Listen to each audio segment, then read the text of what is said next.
I'm your host, Scott Silva. Today we're with former Kings player, Mr. Doug Christie. How are you, sir? All right, not bad. Talk to me, man, about your career in basketball. But I want you to start from Rainier Beach High. Wow. So growing up as a kid in Seattle, a lot of rain. You know, we didn't have a lot of facilities where you could go. We had South Shore, but most times it was outdoors. So you had to learn how to play in the rain. And going to Rainier Beach High School, they hadn't won a state championship yet, but I knew that the competition level just from being in it was insane, and there was a lot of players. At that particular time, my mom had sent me to live with my dad, so I was coming back home when I moved to Rainier Beach, and they were #1 in the state. So to go there as a sophomore and try to get on the team was huge for me. And when I made the varsity team, I didn't play because I came in halfway through the season. They were #1 in the state, get put out in district, and I come back the next year and everything just kind of explodes. And from there, we win a state championship. Nate Robinson, Jamal Crawford, those guys come after me, and since then, we've just had the dominant program in the state of Washington. Yeah, so you guys, prior to that, like you said, you guys hadn't won a state championship. Yeah. You were on the first state championship team. Yeah, 1988. Who were some of the teammates, the guys that you played with that also went on to college and play? Adam Sedlick went to Amherst. Tyrone Pollard was on Bakersfield, the national championship team that Bakersfield had. They were undefeated, Cal State Bakersfield, before they went Division I. And we had a couple other guys that went to junior college, but other than that, that was it. Okay, that's interesting because I went to Cal State Bakersfield and I was there with Ty Pollard. Oh, okay, yeah. So Absolutely. I remember Ty well. Yeah, he's one of my best friends. Okay, so Ty, when Ty came from Washington to Cal State Bakersfield, I was on the track team at Cal State Bakersfield at the time, and we lived in the dorms together. Okay. And Ty was he was the best player in the basketball team, right? But had bumped heads with the coach a little bit. Yeah, and that's so Tyrone. Yeah, so because of little things like he wanted to wear black socks, and then so the coach and he got into it, and they ended up some other players. So the coach moved Tyro to the back of the bench, like he was barely getting any minutes because of whatever friction that was going on between he and the coach, and a couple players got in trouble. 3 or 4 players got in trouble. They got sent home during the regional tournament or something. Yes. And then right at that point, he had to play Ty. Yeah. And he showed out. Oh, I know he did. I call him Trigger because he never seen a shot he didn't like. Yeah, that brother lit it up. That's beautiful, man. Oh man, that's crazy. Okay, so tell me about those other guys, Jamal Crawford and Nate Robinson. You know, so both of those guys, two different stories. Nate, when I got drafted, I started a foundation called Christie's Bridge to Kids. Okay. So back in the neighborhood, the first thing I did was do a basketball camp, and that no one paid. They all came.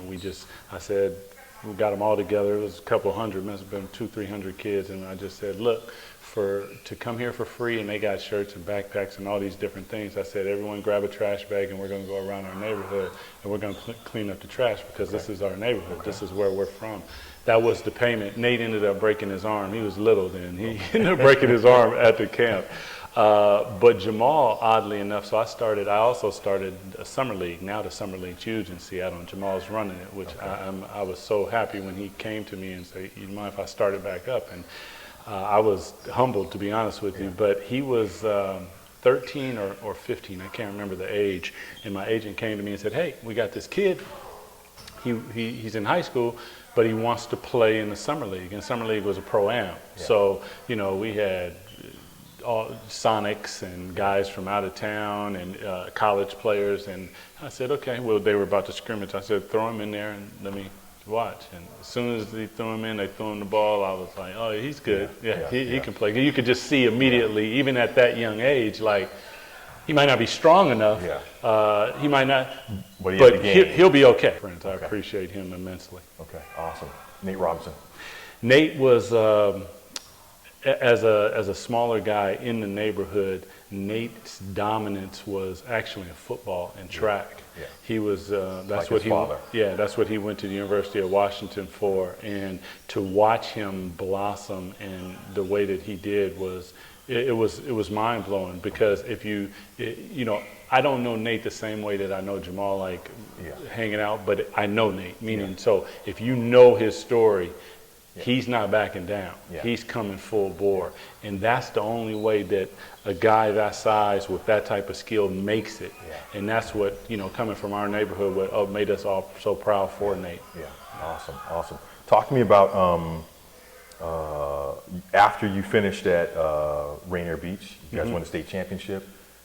College scholarships, how many did you have, and offers did you have from different schools? You know, so I had University of Washington, Washington State, Cal State Fullerton, and Pepperdine. That's what it came down to. I had some other colleges, but those were the four that were the most serious. So I ended up going to, my brother went to Washington State, so I went spring break, I think it was, and I went over there and I played against the guys on the team, and he was on the track team. And I did really well. So he said, if you come here, I'm going to beat the hell out of you, because you're already better than the guys that we got. I really like Calvin Sampson, and I almost went there because I think Calvin is an incredible in person and an incredible recruiter and a coach. But then they also had a guy, Andy Russo, at the University of Washington, and that didn't work. I was young, getting into a lot of trouble at home, and I felt I needed to get away. So I went down to Pepperdine and Cal State Fullerton on one trip. So I was going to visit both schools, and my uncle went with me. And on the way, once we got there, he gets a message, and Cal State Fullerton cancels. They signed some kid. And so I went to Pepperdine trip, and as soon as I got there, I just was like, this is where I want to be at. And it's Malibu, for God's sakes. And Jim Herrick that summer got the job at UCLA, but the guy who recruited me was Tom Asbury. And I had never been to a camp in my life. You know, we just didn't have those, you know, extra funds to be able to do that sort of thing. But my mom sent me to the University of Washington camp. And it just happened to be Coach Asbury was there, saw me, started recruiting me. My mom loved him, came to our home, and I said, that's where I want to go. And everyone was like, well, and I said, no, you know, I want to go and I need to get away. And he was he was disciplinarian. He was really hard on me. But, you know, growing up without a dad in your life, I needed that. And it was really good for me. And so when you first landed on campus at Pepperdine, and you're on the basketball team, did you play right away? No, I was Proposition 48, so I didn't score a high enough SAT, so I had to go to school, couldn't practice or be around the team, and that was probably the hardest thing that I've ever experienced. I'm at a school that's got a lot of wealthy people, and I'm not, so now I've got a problem. I'm an inner city kid in Malibu, that's another problem, and the thing that I love and that got me here, I can't do. And that turned out to be a huge problem for me. During Christmas break, I packed all my stuff up and I went to the coach's office, and I just said, I can't do it. And, you know, I said he's a disciplinarian, but the greatest gift that he ever gave me was at that particular moment, because most people, because we're athletes, they placate us and they tell us what we want to hear and all those things. And, you know, I was crying, and he looked at me, and when I said, I gotta leave, I can't stay, he just goes, okay, well, there's a scholarship if you want to come back. And almost immediately, you know, I kind of thinking about it in television sense, like I stopped, you know, I was like, I wasn't an answer I expected. I expected you to tell me, no, we need you, don't. He didn't do that. And I went home, and I saw, you know, some friends had died, and drugs, and people doing the same thing. And as soon as I got there, I knew, I was like, I'm going back. And I'm sure to this day, because Coach is a good friend of mine, he wasn't surprised when I walked back on campus. So tell me about that. So the next year you come in, so you're a sophomore. Okay, your sophomore season, you end up being player of the year of the conference. That was my junior year. Okay. So oddly enough, there's a lot of resemblance from my high school to my college. So my high school, I went to my freshman and half my sophomore year with my father in Longview, Washington, at Mark Morris, and then I came back home. I had lived in Seattle my whole life, but I was getting in so much trouble for a year and a half. My mom sent me away. And so when I got to college, I couldn't play my first year, so I got to play my sophomore year. But I played so sparingly because they actually had a good team. Tom Lewis was a transfer from the University from USC, and they had Marty Wilson, who was a senior. They had some guys who could play. So I really didn't play. I played sparingly. Okay. You know, I got some minutes, similar to high school. Yeah. And in high school, my junior year, MVP of the league. Yeah. Senior year, MVP of the league. Yeah. Same thing happened in college. Okay. As soon as they let me go, Yeah. MVP of the league, we set a record in 2 years. We broke Bill Russell, University of San Francisco record for most consecutive wins in league, which is pretty amazing because Gonzaga, as good as they've been, they haven't broke it. Yeah. You guys make the NCAA tournament. What was that like? It was amazing, man, because prior to that team, my sophomore year, really thought that we would make it, and we ran into Hank Gathers and Bo Kimball and those guys. And on the way to the game, Hank ends up dying. Yeah. And we really thought we were going to win the league, go on. You know, we had beat them that year. They beat us, but we thought we would beat them. Well, the NCAA shut everything down and sent them, even though no one actually won the tournament. They sent, well, there was Marymount, that team goes to the NIT. Yeah. So coming back that next year, you know, that was my goal as a kid growing up, watching, you know, the road to the Final Four, and that is something that you want to do.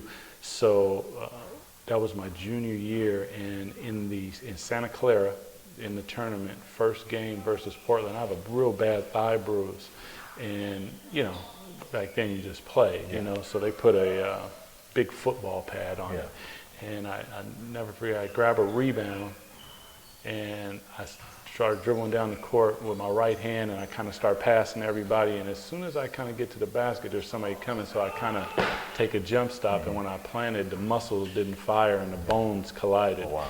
And I chipped off the tip of my femur, and that was the end. But you know, we were rolling.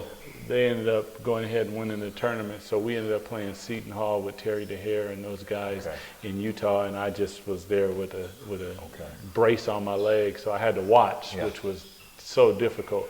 Come back the next year, and we sweep the league and go right, march into the tournament, and we ended up playing Penny Hardaway in Memphis State. Yep. And I had a good game. My team, you know, it's, you know, that's why Gonzaga's way that they've done it, I think, is spectacular, because they went about being a small school that went out and played big schools. So when they faced them in those moments, it wasn't too big for them. In that particular moment in Milwaukee, for my teammates, I think they felt that the moment was too big, not to mention the pressure that Memphis State puts on, and otherwise I thought we would have competed. And actually the game started off, and I think I had 10 and they had 11. Yeah. And you know, so the guys so were you're just playing well. Yeah, they're just kind of like here, you know, and. But that's what the beauty of this game is. Yeah. It's incredible, because you pump your teammates up, you bring them along, you take up for them, you help each other. Yeah. That's the beauty. So was it?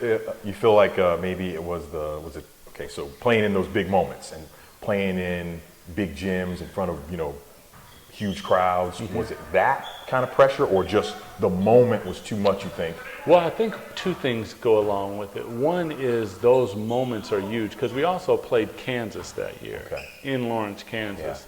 Yeah. And I don't know how many I had. I had almost 30, I think, and we took them to double overtime. The moment wasn't too big, meaning like, you know, they can depend on me but then they have to do something. Yeah. And I think it was the tournament, all the pomp and circumstance that came with it. Not to mention, the guy across from you is better now. Yeah. You know, this isn't the WCC. Yeah. This is they had Penny Hardaway. They had some real solid athletes and some bigger guys. And it's over. It's you lose and that's it. And that's it. And that can be sometimes it can be too much. I mean, it can be too much for you. It can be too much for anybody. And then you lick your wounds, you go back and you work on it. That's what this is about. Okay. All right. Awesome, man. Talk to me about being drafted in the NBA. How'd that change things in your life? Man, it was it was good and it was bad. The bad was I had set a goal and I hadn't really set one past that. So I was like, what? Yeah. I knew what I wanted to do at a young age. I played soccer early, and then after soccer, I played basketball my whole life, but that was the first organized sport. And at 11, that was my first organized basketball, and we ended up winning the city champ. But, you know, James Edwards, who's from Seattle, is a little older than me. Clint Richardson, they're older than me. So I hadn't really seen them. I watched them, but you didn't really know that way, like these guys are from Seattle, Washington. So I didn't have someone that I could say it's attainable. So we were practicing at Rainier Beach, and this was my junior year. We were practicing really bad, and coach calls us in. And back then the coaching was way different. There was a lot of words that aren't used necessarily today.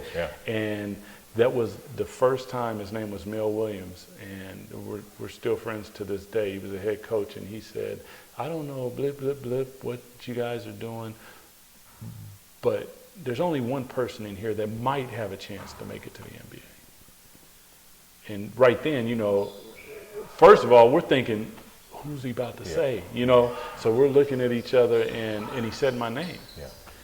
And that right there, he spoke truth to my dream. Yeah. So from then, I just knew that's what I'm going to do. So when I was called, it was devastating because I ended up dropping in the draft because of my knee, and I ended up going to my hometown Seattle, and there was bad blood. So it was a happy elation, but like, oh man, at the same time. Yeah. So you get drafted by Seattle. Yeah. Now that's got to be, when you say there's bad blood and that was good and bad at the same time, but that's got to be, you're drafted by the professional team in your, where you grew up. So as a kid, I was a Seattle Supersonics fan. Of course. Looking back on it, I had run-ins that kind of set the tone for me as a kid. So that was 79, they won a championship versus the Washington Bullets at the time. And, I'd sneak into the games and all that type of stuff. And the Wizard, Gus Williams, they didn't sign him back. He was a point guard. Okay. So he's giving the going away thing down at the Arboretum, and you go down at Seattle Aquarium, excuse me. So I get on the bus, make it down there, and get an autograph. And I happen to be the picture of the kid that they took, and they put it in the paper. Oh, wow. So me and Gus, and I'm looking at him like, wow. So I get in trouble. My mom puts me in this church group called Young Life.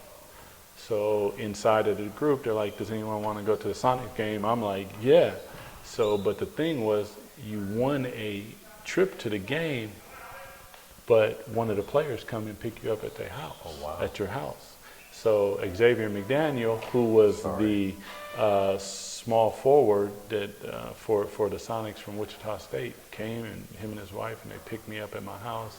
And just all of those little things galvanized like Seattle basketball that put it in my mind like that would be the craziest thing. So to be drafted, to your point, was mind-blowing. And sadly enough, I never even got to put the jersey on. Yeah. And what happened? You get traded to the Lakers. The Lakers. Yeah, which it was, after Gus Williams left and they kind of did that to our Sonics, I was still a fan, but I became a fan of Magic Johnson because he's a big guard and I liked the way he played. So, getting traded to the Lakers was crazy too, because I was in Malibu and watching Showtime and Magic and Worthy and Byron Scott and all these guys. That was big time. So when I'm in the back room and I'm talking to Jerry West, the logo, it was mind-blowing, to be honest with you. Yeah. So you're playing for the Lakers, and something about your career that's kind of special is your, I think, 37th all-time in steals in the NBA. Oh, wow. Okay, so tell me, and the coolest part about that, I think, is the first bunch of years of your career, you didn't play a lot. Yeah, I didn't. So my very first year, I sit out almost, I think it was 57 games. So because I had the contract negotiation with the Sonics, so I finally get to the Lakers and I play a little bit. And I can always remember James Worthy saying to me, man, you're 2 buckets away from being an all-star, because I was averaging 16 points. I didn't know what I was doing. I'm just playing. And I did, but it didn't register with me. But to be a part of that Laker team, go through that, it was quite amazing to be on that journey. It was tough to go from, hop to hop, because I went from the Lakers, end up a year and a half, I get traded to the Knicks, don't get to play with the Knicks very sparingly, and then finally I get traded to Toronto Raptors. Yeah. And Isaiah Thomas is the person who I credit with really a lot of my career, to be honest, because he sat me down and he said, listen, I know I've watched you, I like your game. And this was just me and him walking into a gym like we're at today, just sitting down. And he said, I'm going to allow you to play. Don't look over at the bench. Try not to make the same mistake twice. You may play 48 minutes. Yeah. And pretty much that's what he did. I don't know how many minutes I averaged that year, but I was probably really top 10 probably in the NBA, because me and Damon Stoudemire, he just let us go. And it was a crash course to figuring out how are you built for this? Can you compete? Are you willing to sacrifice? Your body hurts. There's another game. You guys aren't favored. You're probably going to get beat. 16 game losing streak, 15 game losing streak, and that builds up. For some people it creates a loser. For some people it created drive and got me in the weight room and all the different places that I needed to be. Okay, so with what I was saying about you being 37th on that list for steals in the NBA, there are only 2 players ahead of you on that list that are that played fewer games than you did. Wow, really? Any idea who those 2 guys are? Mookie Blaylock? Nope, played more games than you. Alvin Robertson? Alvin Robertson is one of them. Okay. Actually, there's 3. 3. Alvin was my teammate. He was a damn good player. Yep. Fat Lever is the second. And then Gus Williams is the third. Gus? Yeah. I'm on a list with Gus Williams, man. Oh, my God. What I'm saying is, that's major. Yeah, those 3 guys played, they're the only ones who played fewer games than you and had more steals than you.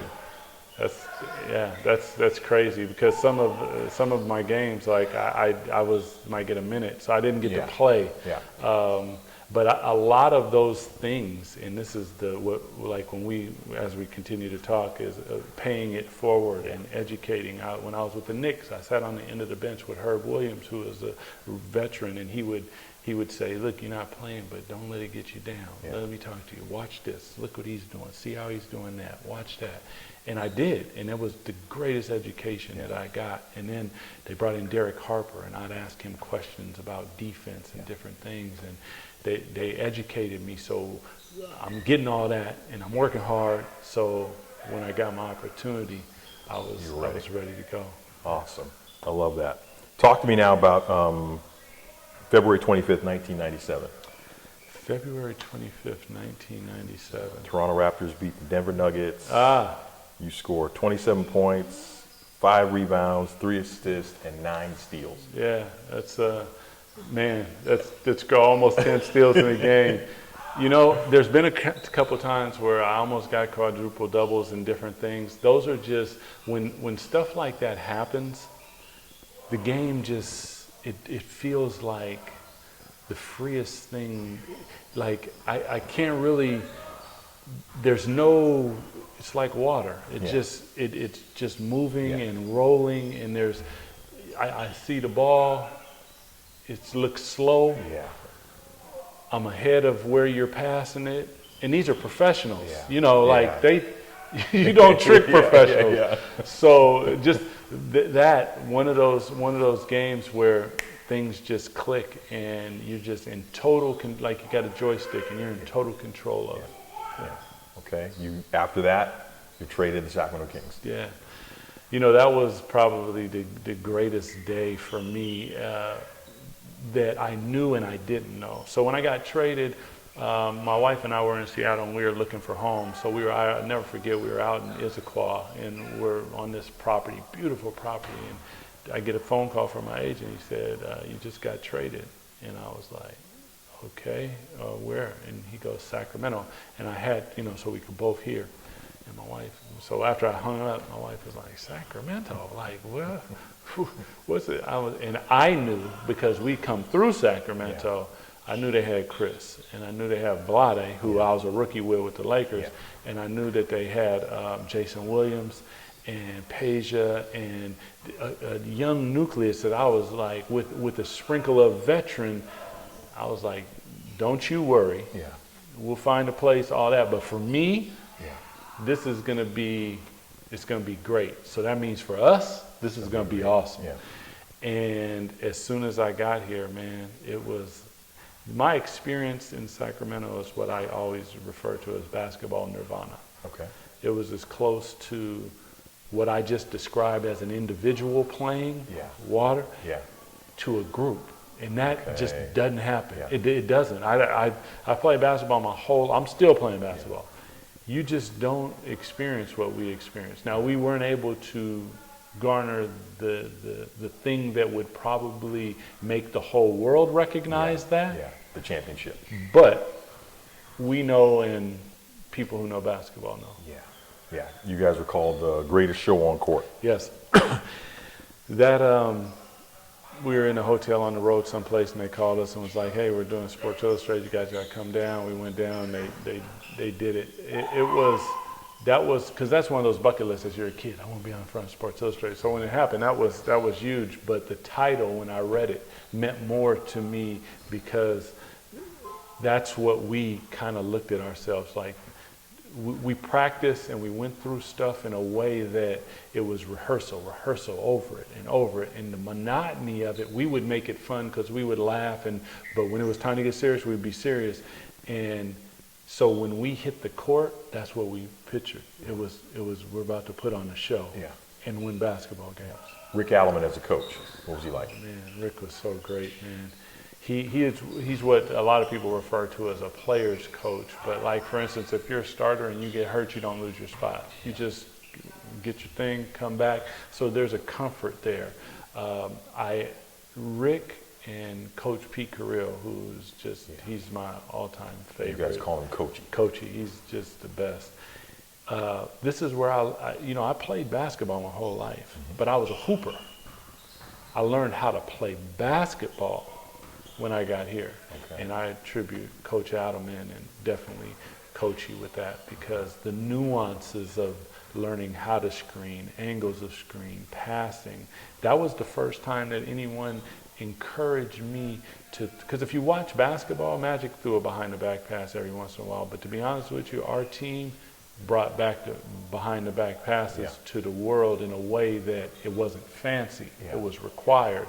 And Coachy stopped practice one day, and I came off a pick and roll, and we were just in there working on pick and rolls. We didn't get to behind the back passes, but a lot of people would go, why are you working on that? I'm like, because the proximity of the defender tells you what type of pass you can make, and that's what Coachy said to me that day. He said, can you make this pass? And the guy was like right here, and I had drew the defense out, so I got two with me. He said, you did a great job. You got two guys with you. One's in front of you, one's on the side of you.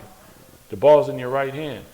How are you going to get the ball to him? And I did the old school pivoted out. Yeah. And he's just like, no. He said, what is the fastest way to get him the ball? And I just went, yeah. And he went. Okay. And I said, the coach is letting you do that. I was dead right. I was like, you mean you're good with that? And then because you're conditioned from the little kid playing basketball that don't do that. Don't do that. And because I always practice it. I throw the ball against the wall and catch it. So with either hand, I mean pinpoint. I'm on the money.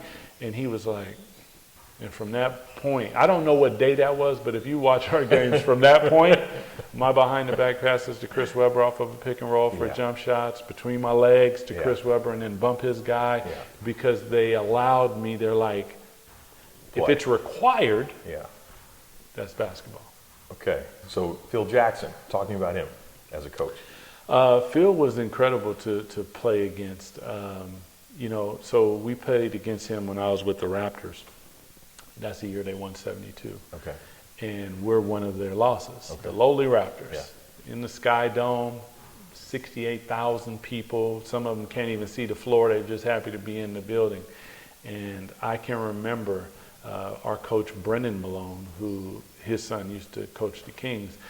He was our coach in Toronto, and I'm sitting on the bench, and I had got subbed out, and I'm watching the game, and Michael score, boom, they get a steal, Scotty scores, and I'm looking at the coach, and he's looking down at their bench, and Phil Jackson's just like, and then it starts to turn.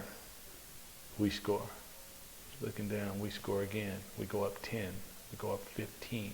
Go up 17. He's looking down like, this guy's not going to call a timeout. Yeah. And that was Phil Jackson. I thought the genius was how he got into guys' minds. Yeah. Not necessarily through basketball as a vehicle, but whether it was buying books, sage in the locker room, the ability to say, guys, we went over this in practice. Yeah. Why do I need to break everything up to call a timeout for you to fix this? We're going to need it later. Fix it on your own. Yeah. And I always thought there was genius in the way he went about his business. Yeah. So you, being around the game for as long as you were, and the coaches that you've mentioned, because those are some amazing coaches that you that you brushed up against in your lifetime. Yeah. From Pete Carrill, Coach Adelman, Pat Riley. Pat Riley, coaches that you watched. Yeah. How much did you learn from? I took so much information from each one. Like, for instance, Pat Riley, when I went to the Knicks, I learned to be a professional, and I learned hard work. I mean, hard work. I never played. Practice was at 11. I'd get there at 8. I'd lift weights, run on the treadmill, go shoot, go through practice, go back and lift weights, and I'd get home about 8 o'clock at night. Okay. For me, like, I'm putting in 12-hour days, but I'm trying to get someplace. And he never said, "Good job." Good job. He's expected. So I'm trying to show him. But his professionalism, his attention to detail, and all those different things was crazy. I go to a guy like Rick Adelman, who same attention to detail, but in a different way, without the stagnant. Yeah. So serious. We can still do it. Yeah. Is it get done? Yeah. Okay. Now I need to crack it only when I need to. So many different aspects. And then coaching, like all of coaching stuff I use today when I train athletes, because his way was built for me. Yeah. He would use analogies that made sense to me. But the caveat was, on every flight, he would walk back to my seat and just stand there and talk. Didn't matter if it was an hour flight or if it was a 4-hour flight. Yeah. So he knew me. Yeah. So he knew the things that I liked. Yeah. And that's the only way I can give you an analogy that makes sense to you, is if I know you, which is a novel idea. Yeah. And that's what I try to do when I coach and when I train athletes. So there were so many people along the way that you look at, you take from, and it's appreciated when you get older and you look back on it. Yeah, that's special. I mean, seriously, like, 'cause I had no idea, and I mean, the wisdom that has to be dropped on you. Oh man! From from like what you're talking about, from college, all the way through the pros, and even to this day. It's like today, coaching's totally different in my opinion. Mm-hmm. Coaching now is player development, because guys are given so young that if you can't develop them, you're going to get fired. Yeah. You got to be able to develop the players. Back then, there was, and that's why coaching for me was a revelation, because here was a guy from Princeton, bow tie, that was able to get through to me when I needed Coach Asbury, who was old school, holler all over me, right in my face, stay on me, not an inch, to get to Coachy where he's not that way. He would just say something and walk away, and he's waiting for the bomb in my brain to explode, and I go, I got what you're saying. That is the genius in, because coaching is teaching, and to have so many different people that I can look back and go, wow, this is a crazy path. Man, well, again, for me, this has been a special experience to be able to talk with you today. Absolutely. I followed you as a basketball player, and I've appreciated what you've done on the basketball court. And as I'm doing a little bit of research about you, I'm gaining more appreciation for you as a person. Thank you. And that's pretty awesome. And then again, everything you've done with the game, that's special. So thanks for coming out today and talking with us. Appreciate you. And we're looking forward to following you, into the future. Good job. Sir. I appreciate it. Thank you. Well, that's today's episode of the Sacramento Basketball Show. Coming at you next week with something special, some more people, some more fine people like Mr. Christie here, and looking forward to catching you later. Bye. You're stifling no one who could take away